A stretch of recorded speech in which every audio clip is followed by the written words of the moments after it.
So the next presentation is Ms. Guo. Please. So thank you for your introduction. I'm from Still Institute, Aachen University, and this work is in cooperation with Max Planck Institute for Steel Research. And the topic is dislocation and the tuning behavior in high manganese steel in respect to hydrogen and aluminum effect. So the high manganese steel is a single austenite phase steel, so it achieves very good, excellent formability and strength due to the tuning-induced plasticity effect. And this material frequently we observed during forming of this material. It has hydrogen-assisted delayed fracture, so the deformed component fed with unpredicted time. So it's very important to conquer this problem or understand the mechanism for the application of its ultimate formability. For improvement in the previous years, many research work has performed on by modify the chemistry, which modify the deformation mechanism, shift from the boundary of trip and the trip boundary to more trip-induced plasticity boundary to avoid the second phase effect or to postpone the the formation of twinning at higher deformation strengths.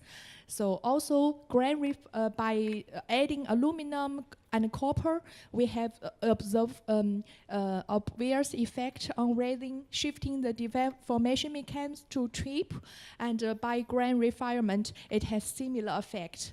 And also some other research work proposed to adding precipitation, which is very interesting, correlating to the hydrogen trapping effect. And today, in my work, I will show some microstructure evolution in effect of hydrogen, what hydrogen effect on the dislocation behavior and the stacking photo behavior, and also the formation of deformation twins. So the investigated material, we look into two material, which one show very strong susceptibility to hydrogen embrittlement, which is the design of a single 3-element component. And another one is, I think it's better to shut down because there are many.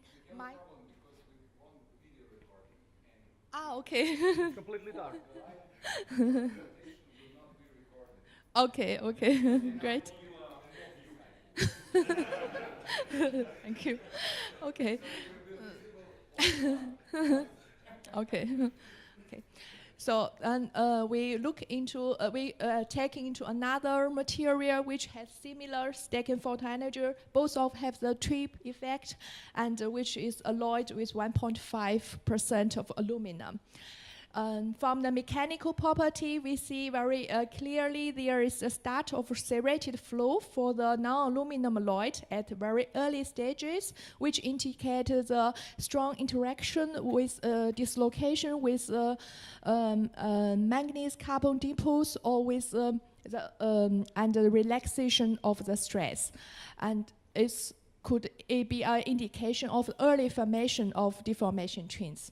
If aluminum is alloyed, the serrated flow occurs at the late stages, which means the late formation of deformation twins or formation of manganese and carbon depots.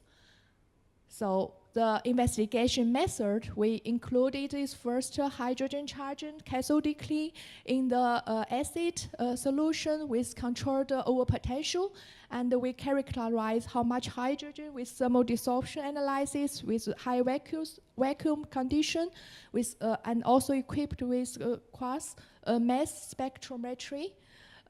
We look into we test the material with interrupted tensile test, which is interrupted at the same potential drop of 400 microvoltage to indication which has similar amount of microstructure defects. And then with the digital image correlation, we can get the strand distribution across the notched specimen from the notch tip to the center, which give indication what is strand condition, strand levels at our microstructure observed regions. And for the microstructure characterization, we use a Zeiss crossbeam instrument for the EBSD and electrochannel contrast image analysis, which helps to realize the dislocation and stacking faults and the twinning behavior. So then let's move to the result part. For the hydrogen concentration in the charged condition, we see it shows a typical two-peak curves. The first curve is indicating the combination effect of dislocations and grain boundaries. Second, and vacancies, etc. The second peak is more related to the deep traps, like inclusions. I think the first similar is very interesting to review. The peak maybe if it can be tested at a low temperature, the peak should be dissolved earlier at lower temperatures. We see these two materials has a similar level of hydrogen. The aluminum alloy is a little less at the same charging condition. And when we interrupt the tensile test at the same potential of 400 microvoltage, we see for the aluminum alloy, when we have much longer displacement, which indicated aluminum alloy one has a better ductility and a low density of defects at the same displacement.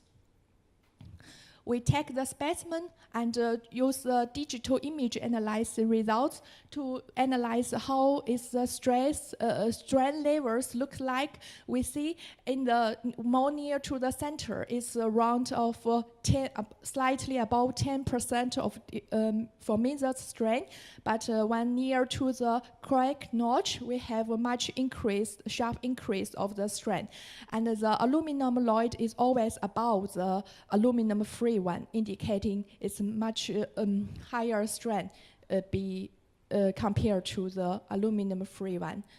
If we then we look into the microstructure features of at different strand levels and to compare what the microstructure looks like with and without hydrogen.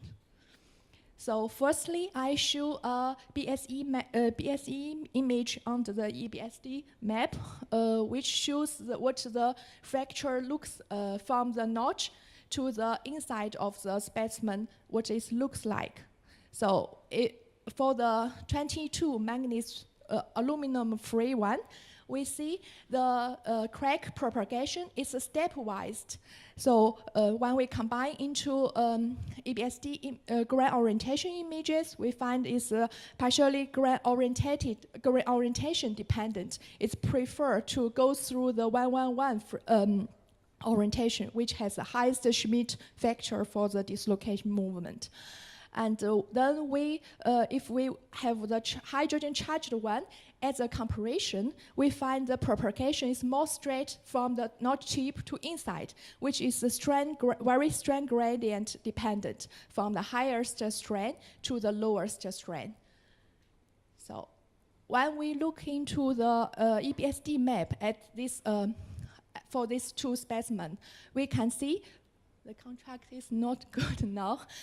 We can see for the hydrogen-free one, we see the strand distribution in respect of the Kino angle misorientation. We find both at grain boundaries and at twins inside the grains, they have higher misorientation, which indicated this material has the twinning formed more in, and which indicated the strand. There is strand both at the grain boundary and inside the grains, and the fracture surface show a transgranular dominant one. So which compared to the propagation is grain orientation dependent and the decohesion inside the grain.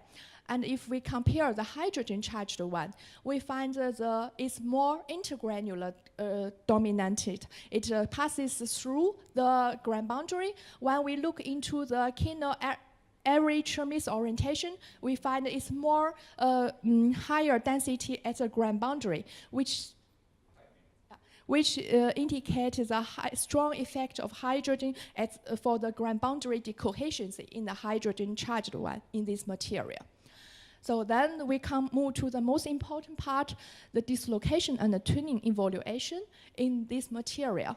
We find at the comparable deformation strength for the hydrogen-free one, we see more or less a tangled dislocation and with observation of some planary dislocations.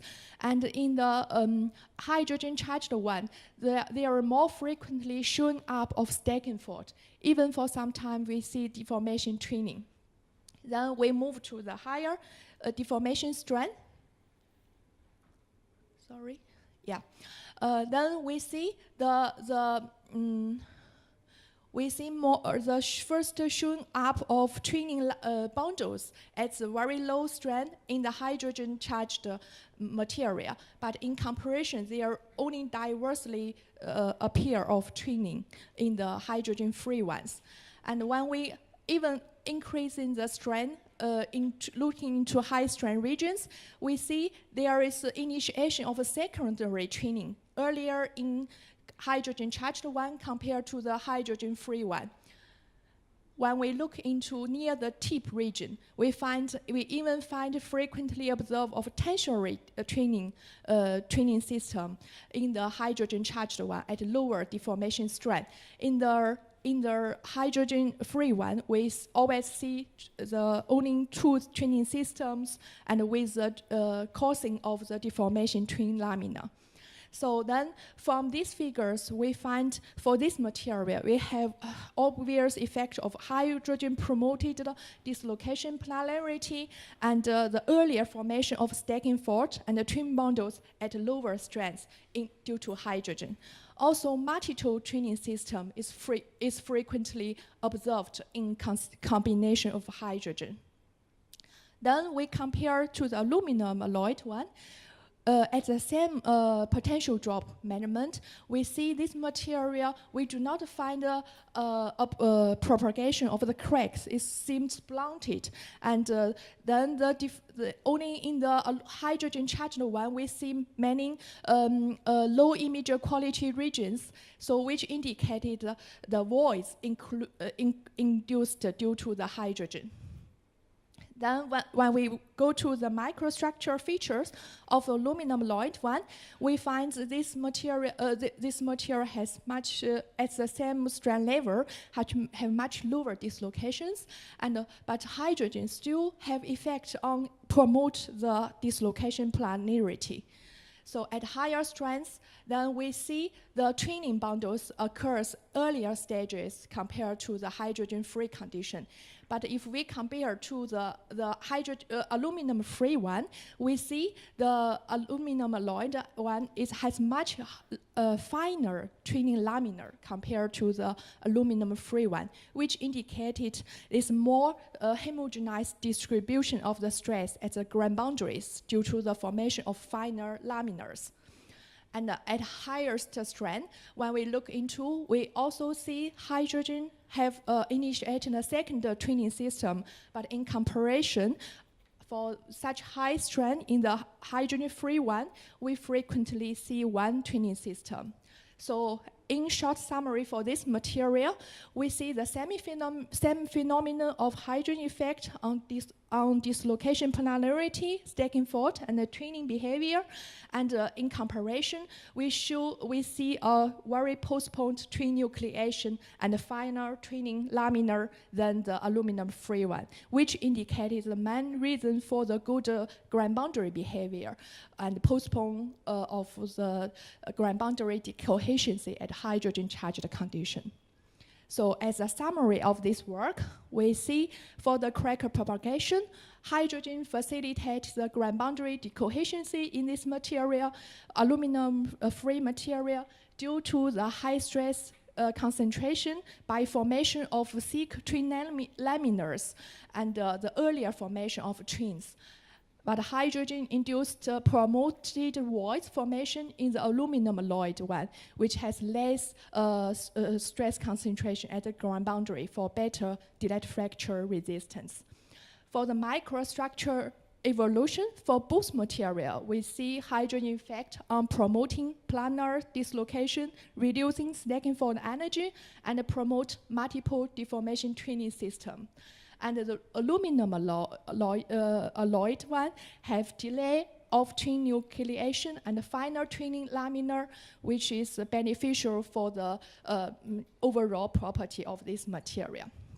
So as a short summary from this research work, we can see aluminum alloy alleviate hydrogen embrittlement in trip steels, which is due to this mechanism and contribute to the improvement of this material grade. And as a following work of this research, we also look into the hydrogen ground boundary and hydrogen precipitating interaction in this material group and in other material groups like low density steels and medium manganese steels, which inside a collaborative research project with different institutes from Germany, we aim to combine the ab initio calculation with the macroscopic simulations. So some of this work will be presented in next conference in April next year, High Manganese Conference in Aachen. So welcome for you to join, and thank you for your attention.